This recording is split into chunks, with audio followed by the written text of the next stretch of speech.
આ તરફ સાબરકાંઠા જિલ્લાના હિંમતનગરમાં ખાતર વિતરણ માટે શરૂ કરવામાં આવેલી મોબાઈલ એપ્લિકેશન લઈને ખેડૂતોમાં ભારે નારાજગી વ્યાપી છે। એપ્લિકેશનમાં ટેકનિકલ ખામીઓ અને સર્વર ડાઉનની સમસ્યાથી પરેશાન ખેડૂતો અને સેવા સહકારી મંડળીઓના આગેવાનોએ જિલ્લા કલેક્ટરને આવેદનપત્ર આપી જૂની પદ્ધતિથી ખાતર વિતરણ કરવા માંગ કરી છે।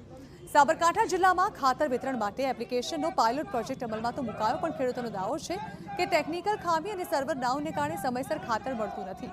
વાવણીની સિઝનમાં ખાતર માટે રાહ જોવી પડે છે અને વારંવાર ધક્કા ખાવા પડતા હોવાથી ખેડૂતોમાં રોષ છે। ખેડૂતો અને વિવિધ સેવા સહકારી મંડળીઓના આગેવાનોએ સૂત્રોચ્ચાર કરી FASS એપ્લિકેશનની વ્યવસ્થા દૂર કરવાની માંગ કરી। જેમ કે 24 અવર માટે એપ બંધ થઈ જાય છે, બીજા વગરના ખેડૂતો જેમના જોડે મોબાઈલ નથી તો એ લોકો આ બધી પ્રક્રિયા કઈ રીતના કરી શકે। અને પહેલાં તો ટાઈમનો બગાડ થાય છે, ભાઈ એપ્લિકેશન બંધ થઈ ગયા પછી 24 અવર પછી ખુલે એ બધું તકલીફ પડે, એના લીધે જે આગળની પ્રક્રિયા હતી એ સારી હતી।